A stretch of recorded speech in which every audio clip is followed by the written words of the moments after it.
Okay, tell me exactly what happened. They were arguing and I shot him in the head and he's not breathing anymore. Yeah. This is 911. What's going on? I recently got disconnected. I had told you guys everything that happened about the argument with my mom and dad.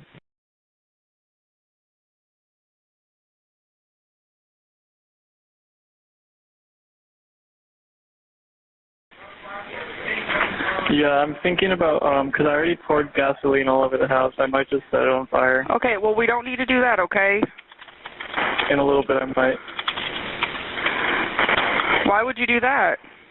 Do you have my address correct? Can you verify it for me again? It's 1033 West McCormick Street. My zip code is 67213.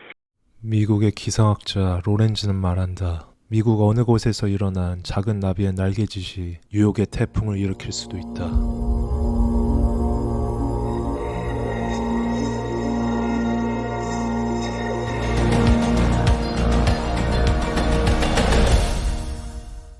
마지막 충격적인 비하인드 영상까지 시청 부탁드립니다. 2017년 12월 28일 캔자스주 위치타에 사는 그 당시 19세 쉐인 가스킬은 오하이오주 신시내티 외곽에 사는 당시 18세 케이시 바이너랑 콜 오브 듀티라는 게임을 하고 있었다. 그들이 한 팀을 맺어 같이 게임을 하고 있었던 사이트는 한 팀이 다른 팀을 상대로 이기게 되면 소액의 돈을 딸 수 있는 구조였는데 쉐인 가스킬의 실수로 같은 팀이었던 케이시 바이너의 캐릭터를 죽이게 된다. 그래서 그들의 팀은 지게 되었고 게임에 걸린 1달러 50센트를 잃게 된다. 그리고 쉐인과 케이시는 이 일로 온라인에서 엄청난 설전을 벌이는데 여러 욕설과 입에 담지 못할 멘트들을 서로 난무하게 된다. 그로 인해 케이시는 자신을 죽인 쉐인에게 복수하기로 마음먹는데 그는 순간 그를 도와줄 누군가가 번뜩 생각난다. 1990년생인 LA 태생 타일러 베일스는 어릴 적 아버지가 돌아가시고 그의 엄마는 어린 타일러를 친정엄마에게 맡기고 라스베이거스로 자취를 감춘다. 그 이후 그는 별다른 사회활동 없이 집안에서 주로 게임과 온라인상으로만 여러 사람들을 만나며 교우관계를 다지게 되는데 실제로 그가 25살 때까지 단 한 번도 어떠한 알바나 변변한 직장에서 일을 한 경험이 전무했다. 그리고 그는 미국 온라인 게임 헤일로라는 게임의 프로게이머가 되고 싶었지만 실패하고 미국 게임상에서 보복하고 싶은 사람들을 타겟으로 허위전화나 장난전화로 공권력, 즉 경찰이나 특공대를 그의 집으로 출동하게 하는, 간단히 말해 가짜 범죄를 기초로 한 허위 신고를 하는 행동, 스와팅에 심취하게 된다. Ever heard of swatting? Honestly, I hadn't until this story happened. I've got two people here held hostage. It's when someone makes a prank call about a bogus crime to get the SWAT team to go to someone's house. 실제로 그는 캘리포니아 샌프라난도 밸리에 있던 중학교에 허위 폭탄 협박을 넣은 것과 LA 글랜데일에 위치해 있는 KABC TV 방송사에 폭탄 협박 전화를 넣는 바람에 결국 경찰에 체포돼 2017년 1월부터 8월까지 7개월간 옥살이를 하게 된다. 그리고 다시 2017년 8월 출감한 후에도 끊임없이 스와팅을 시도하는데 그의 집과 가까웠던 사우스 LA에 있던 도서관의 와이파이를 이용해 온라인상 주로 게임 커뮤니티 안에서 20불에서 50불 사이의 의뢰를 받으면 직접 스와팅을 행해주는 일종의 온라인 대행 보복 일을 하며 생계를 이어가게 된다. 그리고 그는 모든 업무의 요청일을 그의 트위터 아이디 스와티스틱을 통해 받게 되는데 그의 아이디는 게임 커뮤니티 속의 하나의 악동으로 자리잡아 유명한 인터넷 속 셀럽이 되어버린다. 다시 2017년 12월 28일 캔자스주 위치타, 트위터의 악명 높은 스와티스틱을 생각해낸 케이시는 그에게 $40를 주고 쉐인의 집으로 스와팅 보복을 하고 싶다며 의뢰를 한다. 스와티스틱은 케이시의 의뢰를 받아 쉐인의 정보를 캐기 시작했고 자신의 정보를 캐내고 있던 스와티스틱의 존재를 알아듣는 쉐인은 보란듯이 내 주소는 1033 웨스트 맥코믹 스트리트 위치타 캔자스 67247이라며 너가 정말 말로만 지랄하는 애송이가 아님을 증명해보라며 못하면 너의 친구 케이시가 흘린 너의 정보를 모두 공개해 5년 동안 빵에서 썩게 해줄게 라며 스와티스틱에게 도발까지 한다. 스와티스틱 즉 타일러는 자신을 신으로 생각하는 나르시시즘의 최고봉이었는데 그의 자존심은 타인이 생각하는 것 이상의 훨씬 큰 그의 자아 그 자체였다. 그런 자존심을 건드린 쉐인을 타일러는 가만히 볼 수가 없었고 결국엔 911. What's going on?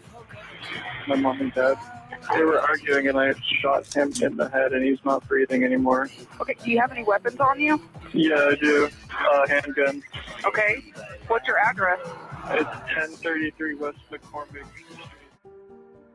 하지만 그 집은 쉐인이 현재 사는 곳도 아니었고 과거에 살았던 곳도 아닌 구글맵에서 아무렇게나 찍은 그와는 아무런 상관도 없는 가족들의 집이었다. 당시 그 집에서 실제 거주하고 있던 사람들은 앤드류 핀치 가족들이었다. 그 집에는 당시 앤드류 핀치와 앤드류 핀치의 두 조카 프랜시스 핀치, 아델리나 핀치, 그리고 앤드류 핀치의 어머니 리사 핀치가 거주하고 있었다. 그리고 그날에는 그들 가족의 친구 알리까지 놀러와 있었는데 마침 앤드류가 만든 포크찹 스테이크를 먹으려던 참이었다. 갑자기 그의 집에 경찰차의 소리와 모든 자동차 불빛들이 전방위로 그의 집을 비추게 되고 집안 거실에 있던 앤드류와 알리는 이게 무슨 일인지 알 수가 없었다. 순간 궁금한 마음에 무심코 문을 열고 밖으로 나온 앤드류는 심한 불빛 탓에 한 손을 이마 위에다 갖다 대었고 불과 그가 문을 연 7초 만에 한 경찰관이 AR-15 소총에 방아쇠를 당긴다. 약 60m 거리에서 오른쪽 가슴에 총을 맞은 앤드류. 그리고 결국 현관 앞에 배를 숙이고 숨만 헐떡거리며 쓰러진다. 그때 그의 엄마인 리사 핀치가 방에서 뛰어나오는데 친구인 알리는 그녀 아들의 총 맞은 소식을 알릴 수 없어 일단 괜찮으니 방으로 들어가 있으라며 그녀를 설득시킨다. 그 다음 바로 경찰들이 한순간에 집안으로 돌격해 집안에 있던 그들 모두를 체포하는데 가족들은 모두 맨발이었으며 그들의 손에 수갑이 채워졌다. 이 순간에도 여성 경찰은 타일러와 16분째 전화통화 중이었다. Are you there? Talk to me. Hello? 그리고 그 당시 친구네 집에 있던 조카 프랜시스를 제외한 그의 누나 아델리나 핀치가 그녀의 방에서 음악을 듣고 있었는데 그 당시 그녀의 나이는 17세였다. 경찰은 아델리나에게도 습격하자마자 수갑을 채우고 집 밖으로 끌고 나오는데 그녀는 집 문 앞에 쓰러져 있던 자신의 삼촌의 몸을 실제로 가로질러 나가야 했다. 그가 총을 맞고 숨을 헐떡거리는 모습, 피를 흘리며 죽어가는 모든 모습을 지켜보게 된 것이다. 그렇게 정확히 약 20분 동안 현관 앞에 총을 맞고 쓰러진 앤드류는 어떠한 응급치료도 받지 못한 채 후에 병원으로 후송되지만 이미 집 앞 현관에서 사망한 것으로 판명된다. 수갑이 채워진 앤드류의 엄마 리사, 그의 조카 아델리나, 그리고 이웃 친구인 알리는 그와 함께 병원으로 가는 대신 모두 경찰서로 끌려가게 된다. 이후에 악명 높은 스와티스틱을 속였다는 사실에 너무 신이 난 쉐이는 그에게 경찰들이 내가 살던 전집으로 갔네. 아이고 어쩌냐 등신아 라며 메시지를 보냈고 스와티스틱인 타일러는 그에게 그럼 넌 네가 직접 살지도 않는 집의 주소를 주고도 그냥 센 척한 거네? 하하 개쫄보 개집애 라며 조롱했다. 쉐이는 다시 어쨌든 수고했다. 근데 네가 케이시에게 받은 임무는 실패했어. 내가 인터넷에서 내 놈들을 완전히 엿먹였으니까. 두 사람은 계속 유치한 말장난으로 누가 자랑할 권리가 있고 누가 이겼는지를 두고 싸우게 된다.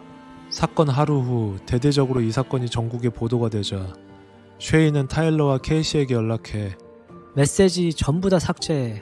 이제 이 건은 살인사건이 됐으니까. 라며 경고하며 온라인상에서 잠적한다. 이후 이 사건이 걷잡을 수 없이 커지게 되자 후에 타일러는 킴스타라는 유튜버 스타와 인터뷰에 동의하고 이 사건에 대한 자신의 의견을 내비치게 되는데 The argument can be made that the police would have never shut up if I didn't make the call. However, I don't believe that I'm the only guilty party involved in this whole incident, considering I was contacted and almost instructed to SWAT and taunted to SWAT editors. You could point the finger at the cop who killed someone. You could point the finger at the guy who made the call. You could point the finger at the person who provided the address saying, oh, look, this is where I live. Go ahead and swat me.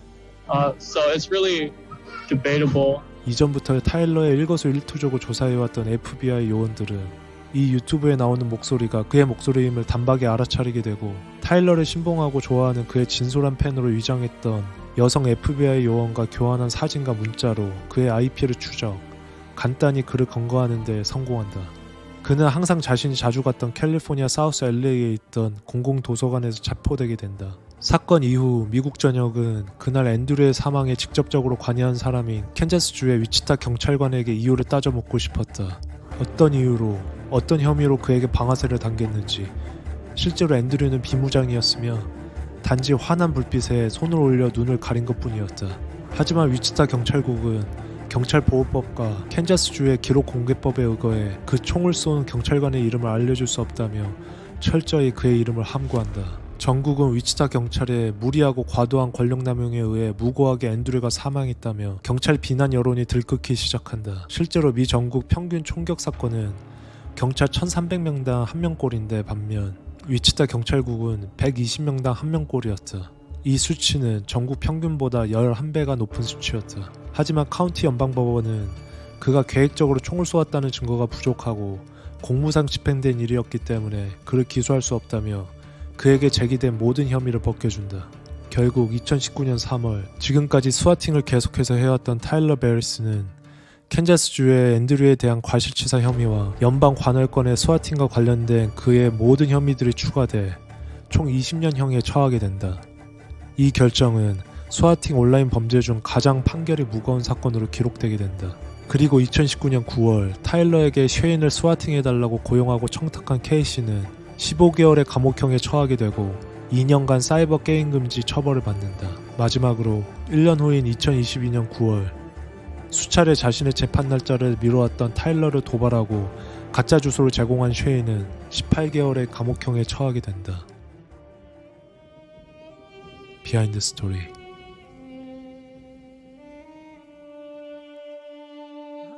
탐사보도 전문기자 맥코에이즈는 위치타 경찰국 익명의 이름으로부터 앤드류를 직접적으로 총기로 살해한 위치타서의 경관의 이름은 저스틴 랩이라는 사실을 알게 된다. 그는 8년 동안 근무했었던 경찰이었고 전 군인이었으며 이 사건 이전에 이미 그는 총기 남용으로 인한 경찰국으로 들어온 컴플레인이 10건 이상 되어 있었다고 한다. 저스틴 랩은 2022년 이 영상 정확히 몇 달 전 그의 서에서 승진한다.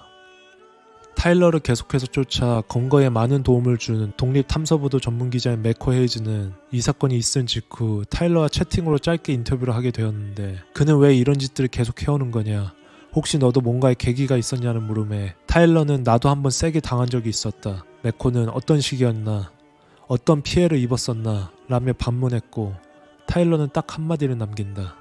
뭐 그냥 어쨌든 난 안 뒤졌어. Man, he's a fucking little prick. I don't even put the full blame on him, but man, he's just such a little fucking prick. Just that one sentence, I didn't die. 앤드류의 집안에 있던 두 조카 아델리나와 프란시스의 엄마는 그들이 아주 어릴 적 텍사스에서 차 사고로 목숨을 잃는다.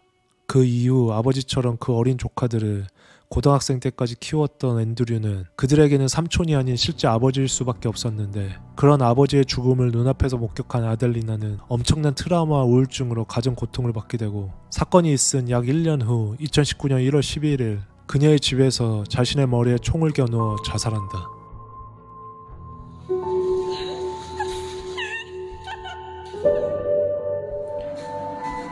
We're going to teach you how to make a cake. 이윽고 몇 분 후 그 모습을 발견한 그녀의 남자친구 제이시 아놀드도 그 자리에서 같은 방법으로 자살한다.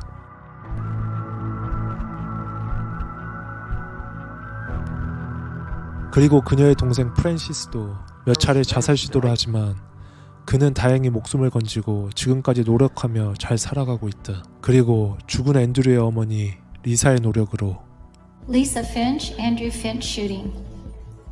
The death of my son has changed every iota of my being.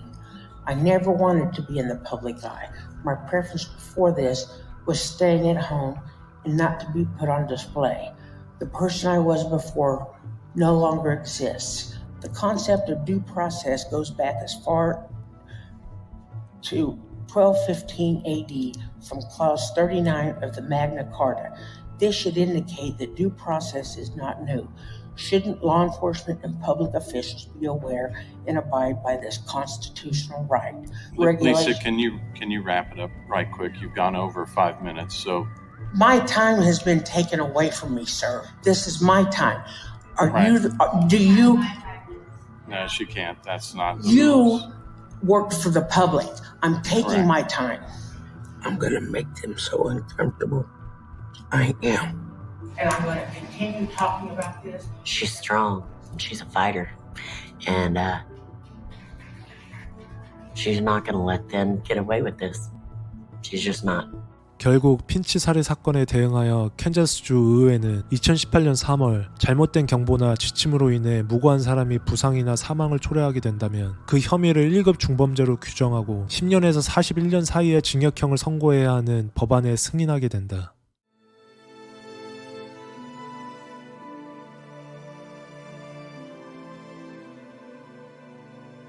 다음 사건 파일이 궁금하시다면 구독, 좋아요, 알림 설정 부탁드립니다.